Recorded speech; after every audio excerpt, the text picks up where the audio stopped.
terrible and ruined form of life. Ironically, when I just said that, there's a bunch of construction workers out there. I guess they couldn't hear me. You have to come through the road construction, and one day the road construction will come for you. Plastic construction roundup. Dueling Snakos. Wow. Got a Sharko here, and something finished last night, and this is a Triceratops, so I can't remember what it was. Oh yeah, the ice cream. Ice cream, Lieutenant Dan. Little T-Rex skull. Of course, we got the Sharkies and an Elf Archer. This used to be a real big hit back in the day. It's one of the first headphone stands that sold really well. Every once in a while we still sell one, but yeah, it's gonna be done sometime today. We're gonna get the printers printing, but today we actually have an identifiable mission.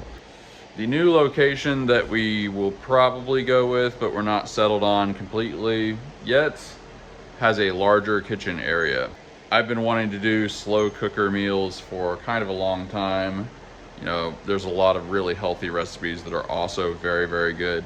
So we are going to go to the thrift store to try and find a slow cooker. And they almost always have some, because slow cookers are that thing that people buy, use it twice, and then they're just like, all right, I'm not using this anymore.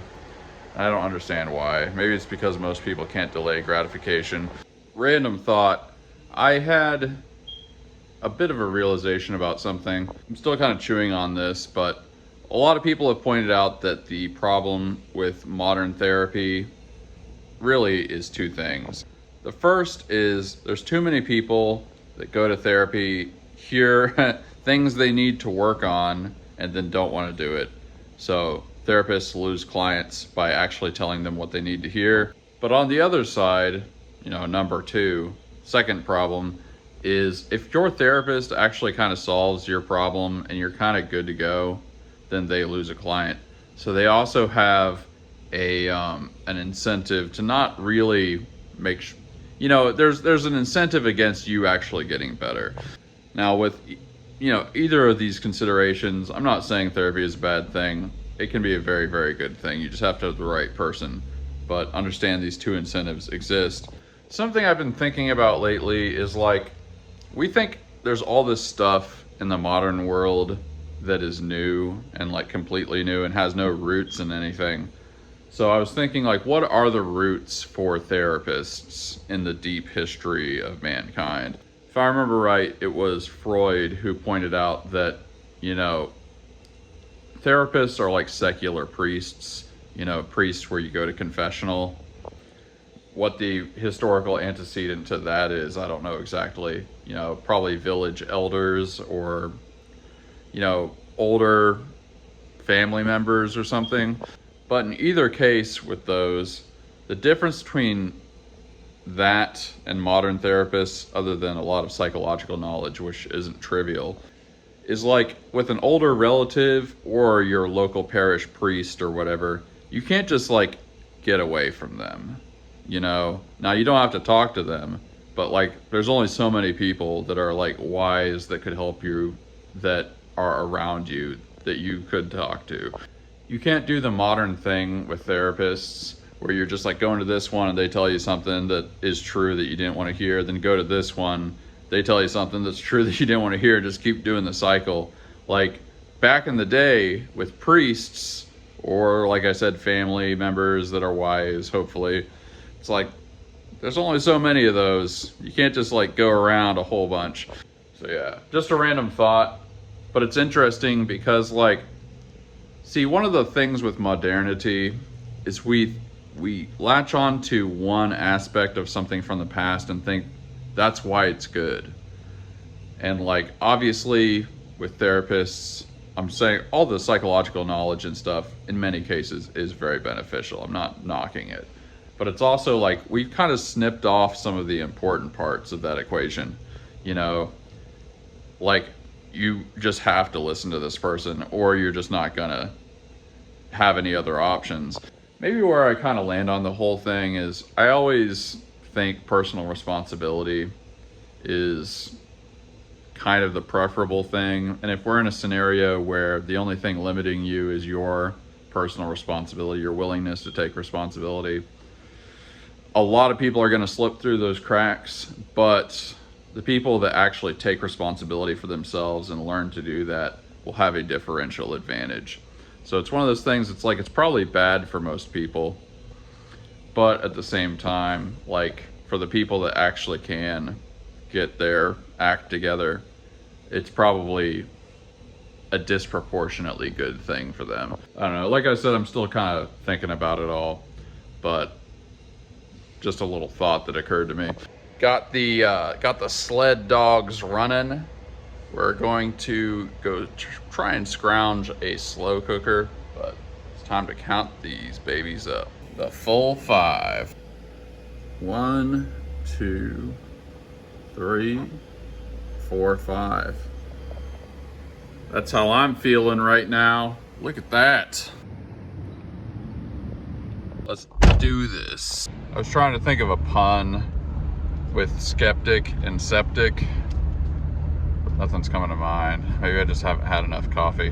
One of the things that inspired this whole slow cooker thing is I've been trying to not eat a lot of carbs, or just keep it kind of limited. I'm not on a low carb diet exactly, but I kind of discovered that there's low carb pasta, and pasta is like that thing I cannot eat. So I used to do slow cooker pasta recipes, and some of them were just amazing. So that kind of put me over the edge. I think it's time. It's just good because you can make a bunch of food at once and batch it, and it's just awesome. I try to not eat a lot of sugar, and I limit my carbs, and there's so many recipes that are slow cooker recipes that are amazing for that. A little bit of a random tangent. You know, it seemed like in the 90s, nobody thought of it as a golden age of music. Like, the actual experience of listening to music in the 90s, you just didn't get that impression that, like, people were gonna be really, really nostalgic about this music. What I always felt, and you know, whether this is justifiable or not is debatable, but it almost seemed like all the good music happened like 20 years ago or something. I mean, even a lot of the grunge artists and stuff would have told you that they just loved like 70s rock and roll. And you know, you can kind of see those aesthetics in a lot of the music. Soundgarden, Pearl Jam. You know, a lot of what was going on in that music was a recapitulation of like Led Zeppelin and other hard rock from the 70s. Now you might kind of ask, like, what's so unique about that? Doesn't every generation get nostalgic about old music and stuff? It's like, I feel like the Beatles never once felt like all the best music came out in the 40s. One of the instruments I play is flute, and my flute teacher was in San Francisco in the 60s. She knew the guy that wrote Happy Together. She would just tell me about all these stories. Like, she was in the studio listening to Van Halen record one of their albums once. She couldn't tell me which one though, because she didn't really like Van Halen. She just kind of got dragged there by somebody.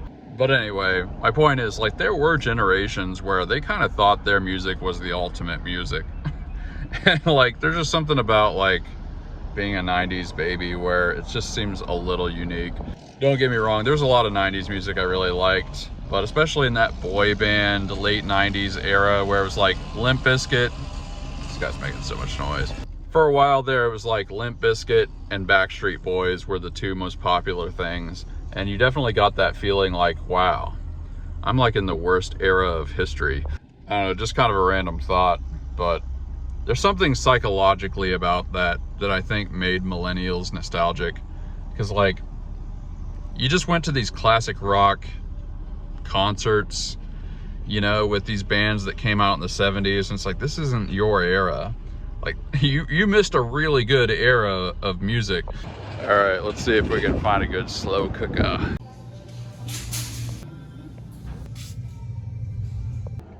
Only slow cooker they had was prohibitively small. This was $3 though, and it's a giant scented candle. Also, a ladle.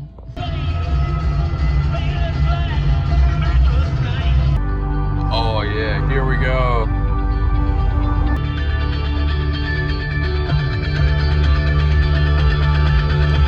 I wanna run. I wanna hide where the streets have no name. Sunlight on my face. Where the streets have no name. Where the streets have no name. They keep building and burning them now. It's all I can do. See, don't let anybody tell you that U2 was never good. Like I said, they think about 30 to 40% too highly of themselves, and that ruins it a little bit, but they were good. Okay, they had some moments. Back at the shop, we're just gonna check the thrift store periodically. We don't have to have a slow cooker today, so I'm just gonna wait till I can find one for like $6. But yeah, we're back at the shop, and it is not dunk day, it is homebrew day. And that's exactly what I did, yeah. Walmart coffee, because I'm a man of great distinction. All right, so I decided to not be cheap, and instead of buying a slow cooker from a thrift store, I'm going to Ollie's to get a slow cooker. I'm still not paying retail. Ollie's is like Big Lots or something like that. I'm not gonna be able to say that in the future. I'm pretty sure I can get a slow cooker for like 20-30 bucks. It's probably gonna be nice, and I won't have to worry about electrical issues.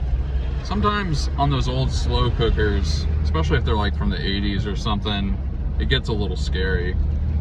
I just thought about, like, I'm waiting potentially weeks to get a slow cooker over maybe like $10-15. Like, what am I doing? There's no particular reason why I actually need to be that cheap.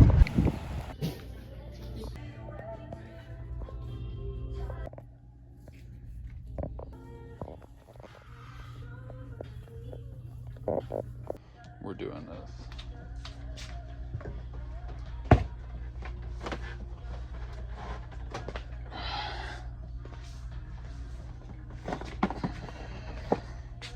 Last one. Here we go. Made a new friend today. At a thrift store, I would expect to get one of those slow cookers for maybe 10 bucks, maybe if you're lucky, $8. But like $10-12, that's a couple of cups of coffee. Plus it's just new and nice and not gonna have anything wrong with it. We did it. We're spending money. Feels good to add this to the repertoire. Get some more options and stuff. There's so many good things I know how to make with a slow cooker. I make Moroccan stew. Google it, it's amazing. One thing we've got cooking is froggy dishes. Let's get some stuff ready for painting. Of course, a big Sharko and another shark. Guitar snake. Mailman. Here we've got a nice bronze octo, always a classic. Another guitar schnick. Here we go, got an elf archer, of course. And a big T-Rex skull.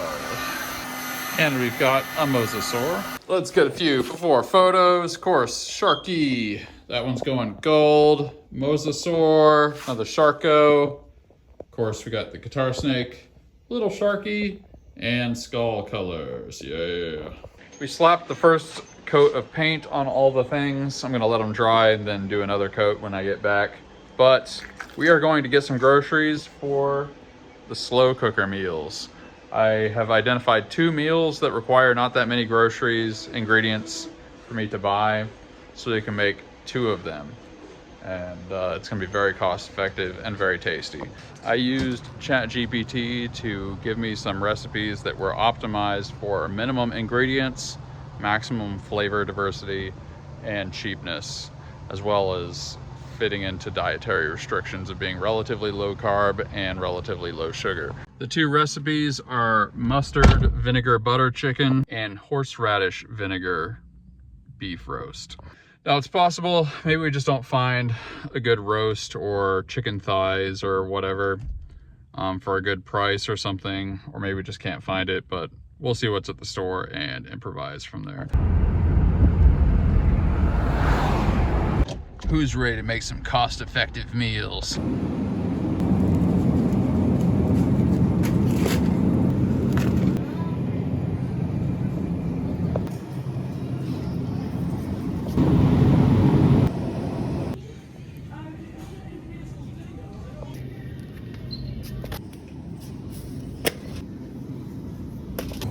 Spice up your life.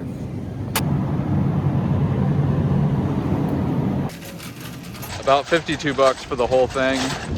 We'll probably get 7 or 8 meals out of it, so that's not bad. Plus a lot of the sauces and stuff, like the apple cider vinegar type stuff, we're obviously not going to use it all in one recipe. So it's going to be around for a long time. Overall, a very great value and definitely an approach worth taking. Like everything we see in this bag here is something we're going to use a little bit of, but not exhaust in one recipe, including the butter. Also, with the chicken thighs you saw in the video, I saw the first ones that were $2.99 a pound, but then they were on sale for $1.99. However, you had to get more of them. So we're gonna have at least a few of those left over. All in all, this is very, very cost-effective stuff. Dark meat chicken is a real slow cooker secret weapon. See, one of the things that kind of sucks about dark meat chicken normally when you just fry it or something like that, you know, it tends to have a lot of tendons and stuff and bones. It tends to be pretty bony.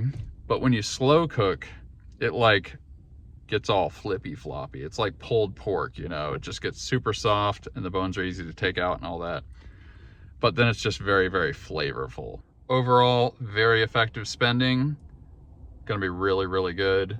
And just think about how much you spend even at a casual dining place. Nowadays, you can't eat anywhere for more than like, for less than like $10, $12. Spend 50 bucks on groceries, you're gonna do way better than that. And honestly, it's gonna be healthier and it's probably gonna be tastier too. So yeah, feeling good about today's decision. Feel like making stew. Feel like making stew with you. And after, of course, we have a very nice bronze snaky, little shark, big shark, of course, big T-Rex skull, mosasaur looking great. And we've got another big shark and the gold elf archer looking real nice. Oh man, tomorrow's gonna be banging. Gonna make our first slow cooker meal. Feeling pretty good about this journey. Join the Discord, link below in the description. Dash Render says, good morning gang, I've been MIA for a bit, but I've been keeping up with the episodes. Just wanted to check in and say I'm grateful for your videos. Over the past 2 weeks, I've been wrapping up my board certification submission for the industry I'm in. Very cool, time to level up, brother. Not the hardest thing I've ever done, but definitely one of the most intense, and it's taken up all my free time. M3's backlog helped me push through, so thanks for that. Also, the Louisiana trip looked fire. M. Hussey Rock says, I really thought you were going to walk us through creating a good listing on the 5 you listed this week. Keep rocking, you inspired me. I'm not exactly sure what that means. Are you saying I walked you through a not good listing? I don't know. I think I showed how I list things. If you want to know, just ask. Toasty O's says, what method have you settled on for activating your camera remotely? I do not know what this is in reference to. Maybe I'm just being dumb. Knee Dragger is, feel like the popsicle is going to be a hit during July or for a savvy ice cream truck owner in the future. See, that's advanced thinking right there. Very good. The paint job came out solid. The photos you showed in the video. Music in the closing is thumbs up emojis. Thanks for another awesome video, M3. Grateful for fun, paint additives, and good friends. on. Those are so often the same thing. A lot of comments about the outro music. Kind of liking that outro music. It reminds me of something familiar, but I can't put my finger on it. If I was going to, as somebody who played and wrote and sang all that, the thing that it reminds me the most of is the first U2 song off of the first album, Boy, in 1980, I Will Follow. And the outro doesn't show up in the montage at the end because it's not long enough, but the outro to that song is a lot like the outro to Circumstances by Rush. Dagobog says, she's often inclined to borrow somebody's dreams till tomorrow. Real ones know. Australian Flight Simmer, got a big channel, very heavy hitter, says, I'm grateful sales have been good. I haven't had time to watch the videos. The bad things, no, I haven't had time. I think there's something missing there. Time to binge. Australian Flight Simmer, we want to feature you on the channel. I can only nag you so many times. Well, let me think here. What am I grateful for? It's got to be the slow cooker action today. Really, I miss the slow cooker era of my life. It was a bit of a splurge getting a new one, but it was only 20 bucks. It's kind of the perfect size, brand new, nothing's gonna be wrong with it. The first thing, I'm not sure which recipe I'm gonna do first. We got the ingredients for a Dijon, sort of vinegary Dijon chicken stew kind of thing. It's gonna have cauliflower at the bottom. Then we put the chicken and stuff on top, and the idea, by the end of 4 or 5 hours, whatever it is, that cauliflower soaks up all the flavor and just tastes amazing. That's a really great thing to do with slow cooker meals. You just take, it works with like potatoes. Sweet potatoes are very, very good for this. Put them at the bottom, chop them up, and then just everything kind of soaks into it. It just makes them taste awesome. The beef roast, I found a 2.5 pound piece of tri-tip that was only like $7 a pound. Really quite affordable. And we're gonna slow cook that. We're gonna have cabbage underneath it. Same principle, you know, absorbing the flavor. And it's gonna have like horseradish and apple cider vinegar, which I just know is gonna be like so delicious. I'm sure I can get at least 6 meals out of this, maybe 7. At $52, that's pretty good, but like I said, a lot of those sauces and stuff, you know, you kind of only use a little bit of them, then we can kind of reuse them and stuff. Once you really get in the slow cooker gang, you start having a lot of all the stuff you typically add to slow cooker recipes. Like you get all the vinegars, soy sauce is another, you know, very popular one. And you just kind of keep like large amounts of that around. Then you're really only buying the meat and maybe like a sauce every once in a while. It's a very, very cheap way to eat. And if you kind of watch your ingredients and stuff, it's a healthy way to eat too. Something I actually just started doing, I realized that ChatGPT can just look at your food and maybe you tell it what it is to help it a little bit. And it can keep track of how many calories, how much carbs, how much sugar is in what you're eating. But the cool thing is if you prompt it correctly, it'll keep a running total, so that you know how much you ate that week, and then it can analyze it and tell you kind of like if that's healthy. It can tell you really whatever you want about your food. So that is kind of how I decided to do this slow cooker thing. It's just a great solution on so many levels. I don't like to skimp on flavor. You know, I'm working too hard to just eat bland food all the time. But there's a lot of things you can eat that are flavorful but not bad for you, not full of carbs, not full of sugar. Anything that's spicy, typically not bad for you at all. I guess unless that upsets your system or something, if you're delicate in some way. No judgment. But yeah, there's just nothing like getting a nice roast or something, slow cooking it, have a few ingredients in there to really up the flavor quotient. It's such a great way to do it. Plus, not a lot of effort. Usually you're just like chopping up a couple things, put them in the bottom, put the meat on there, sauce it up a little bit, set it and forget it. So we're gonna do that tomorrow. I thought about prepping it tonight, but we'll just do it in the morning or something. Feeling pretty good about that.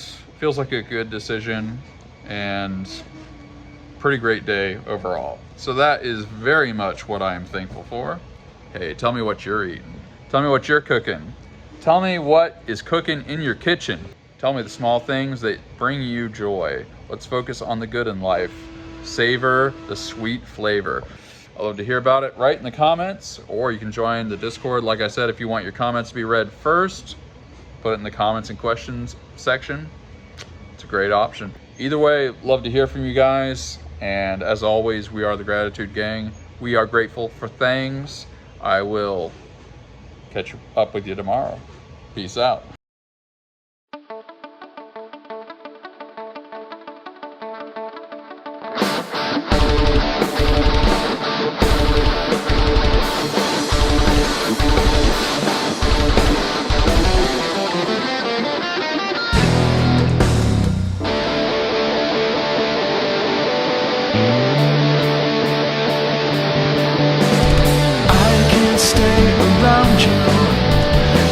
Say what I need.